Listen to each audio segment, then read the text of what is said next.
Good morning, my name is Mike Moore. I'm a range master at Gunsite Academy. I'm also the owner of Tack Drivers, which is the gunsmith shop here at Gunsite Academy.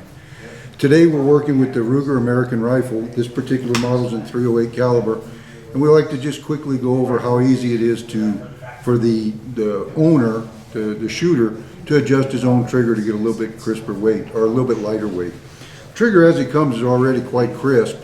Most of what we're finding straight out of the box is approximately 3 3/4 to 4 pounds. We'll check this when we get it out of the stock. Simply going to remove the 2 action screws, and the rifle will come out of the stock. We'll check the trigger weight before we do any adjustment. We're going to check, make sure nothing in the chamber.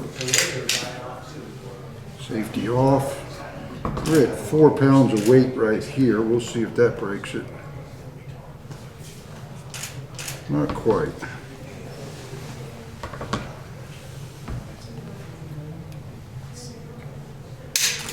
4 1/2. So I would assume that this is probably about 4 1/4 pounds as it came right out of the box. To adjust this trigger for the shooter himself, doesn't need to go to a gunsmith for this. It's very simple.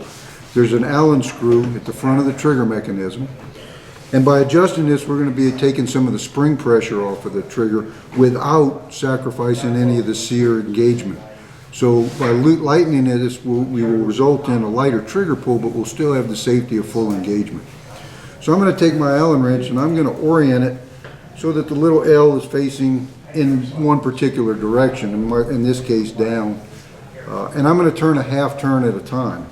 I'm going to go counterclockwise to loosen this, so I'll turn 1/2 turn counterclockwise. Close my bolt. Give it a try, see if we got down to 4. And we did. Let's see if we got any more than that. Try 3 1/2. Nope, not quite. So let's go another half turn. The old TV film. I don't think we can get home. We can't get that. Yeah, right about it. So we'll go a 1/4 turn on that.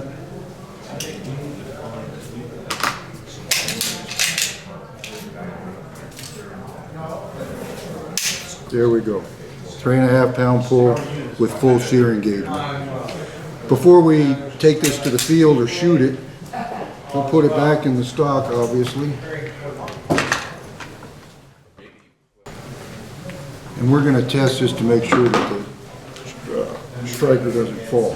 So I'm going to, again, verify an empty chamber, and I'm going to close this bolt as hard as I can several times. And I'm looking for the cocking piece to fall. In this case it did, and it's still going to fire. So I'm going to do this several times. And what I'm looking for is for this cocking piece to follow rather than stay cocked.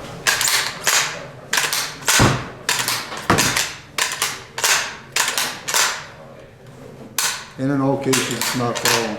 One last thing I like to do just to make sure that it's still a safe trigger, I take a good hard surface. I've got a good recoil pad here. I'm going to give this thing several bounces to make sure that if it drops, it doesn't fire. There we go.